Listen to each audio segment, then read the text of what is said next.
Hello everyone, चला चला हिवाळा लागलेला आहे. डिंकाचे लाडू करायची वेळ झाली आहे. तुम्ही डिंकाचे लाडू केलेले पण आहे आणि खाल्लेले पण आहे. डिंकाचा चहा कधी प्याले आहे का?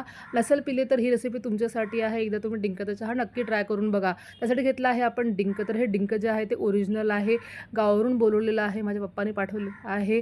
हे कडुलिंबाच्या झाडाचं ओरिजिनल डिंक आहे. आता आपण थोडं डिंक घेणार आहे, त्याचं मस्तपैकी पावडर तयार करून घेणार आहे. इझिली पावडर तयार होतं बघा, किंवा अशा पद्धतीचं पावडर तुम्हाला मार्केटमध्ये पण मिळते.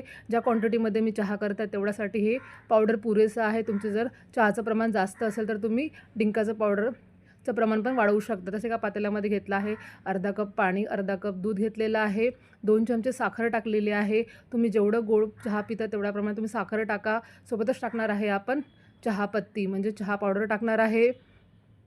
आता यामध्ये टाकणार आहे आपण अर्ध्या चमच्याच्या जवळपास डिंक पावडर, जे आपण करून घेतलं होतं, कुटून घेतलं होतं ते टाकणार आहे. चहा मसाला टाकणार आहे. मी केलेला चहा मसाला संपला होता म्हणून मी बाहेरून मार्केटमधून चहा पावडर बोलवला आहे बघा.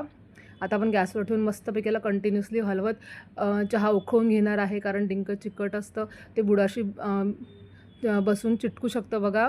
डिंक ऑटोमॅटिक मेल्ट होतं चहा गरम झाल्यानंतर, त्यामुळे आपल्याला कंटिन्युअसली हलवत राहायचं आहे आणि चहा मस्तपैकी आपल्याला उकळून घ्यायचा आहे.